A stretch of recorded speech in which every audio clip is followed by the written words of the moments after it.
Hotspot படத்தோட ஆரம்பத்துல ஒரு ப்ரொடியூசர் கிட்ட கதை சொல்ல போற ஹீரோ. வழக்கமான கதையா இல்லாம கொஞ்சம் வித்தியாசமா ஏதாவது சொல்லணும்னு டிமாண்ட் பண்ற ப்ரொடியூசர் உடனே ஒரு 4 குட்டி கதைகளை சொல்றான் ஹீரோ. அது அந்த ப்ரொடியூசரை இம்ப்ரெஸ் பண்ணணும் அப்படிங்கிறதுக்காகவே வழக்கத்துக்கு மாறாவும் ஆடியன்ஸை கொஸ்டின் பண்ற வகையிலையும் அமைஞ்சிருக்கு. இது இல்லாம இந்த கதைக்குள்ள, அதாவது ஒரு ப்ரொடியூசர் கிட்ட கதை சொல்ற ஹீரோ, இந்த கதைக்குள்ளேயும் ஒரு பிளாட் ஒன்று இருக்கு. இதெல்லாம் தான் இந்த படத்துக்கான கதை. யுவர் சேம் ஃபுல்லிங்கிற 2 ஷார்ட் ஃபிலிம் மூலியமா, இஃப் ஐம் நாட் ராங், அது ஒரு 4-5 வருஷம் இருக்கும்னு நினைக்கிறேன். எனக்கு சரியா ஞாபகம் இல்லை. அப்போ அந்த ஷார்ட் ஃபிலிம்ஸ் ஏறான சமயத்தில் அதை நான் பார்த்தது, இப்போ அதை தேடி கூட போய் பார்க்கல. பட் அப்படி ஒரு 2 ஷார்ட் ஃபிலிம் மூலியமா அட்டென்ஷனை சீக் பண்ண ஒரு இயக்குனர் தான் இவர். அப்பவே எந்த அளவுக்குன்னா, அந்த யுவர் சேம் ஃபுல்லி 2ங்கிற அந்த ஷார்ட் ஃபிலிம் ரிலீஸ் ஆனப்போ அந்த முந்தைய ஷார்ட் ஃபிலிம் சொல்லி விளம்பரம் பண்ற அளவுக்கு அந்த முதல் ஷார்ட் ஃபிலிம் ஒரு பெரிய அட்டென்ஷன் ஒன்று அப்பவே சீக் பண்ணியிருந்தது.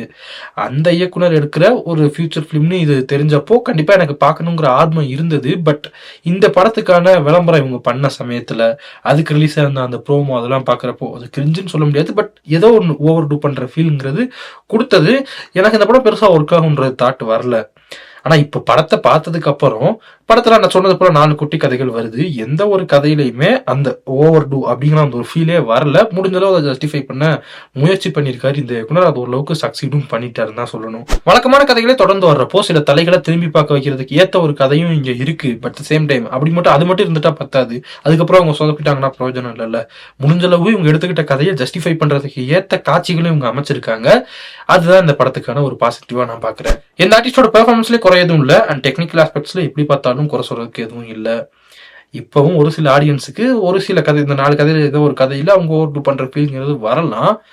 பட் இது எப்படியான ஆடியன்ஸுக்கான படம்னா, பொழுதுபோக்குக்கு ஒரு படம் பார்க்கணும், பட் த சேம் டைம் அதுல ஏதாவது கொஞ்சம் ஃப்ரெஷ்ஷா இருக்கணும் அப்படின்னு எதிர்பார்க்குற ஆடியன்ஸுக்கு கண்டிப்பா இது ஒரு நல்ல ஆப்ஷனா இருக்கும்.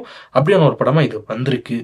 ஒருத்த வார்த்தை எனக்கு படுது, குறிப்பா சொன்னது போல டயத்தை கடத்தணும்னு நினைக்கிறவங்களுக்கு படம் இப்போ பிரைம்லயும் அவைலபிளா இருக்கு. ஒருவேளை என்ன பார்க்கலன்னா ட்ரை பண்ணி பாருங்க. பார்த்துட்டு வந்து இந்த படத்தை பத்தி உங்க கூட தாட்ஸ்ங்கிறத மறக்காம கமெண்ட் செக்ஷன் லீவ் பண்ணுங்க. நாளைக்கு உங்களை அடுத்த ஒரு வீடியோ சந்திக்கிறேன்.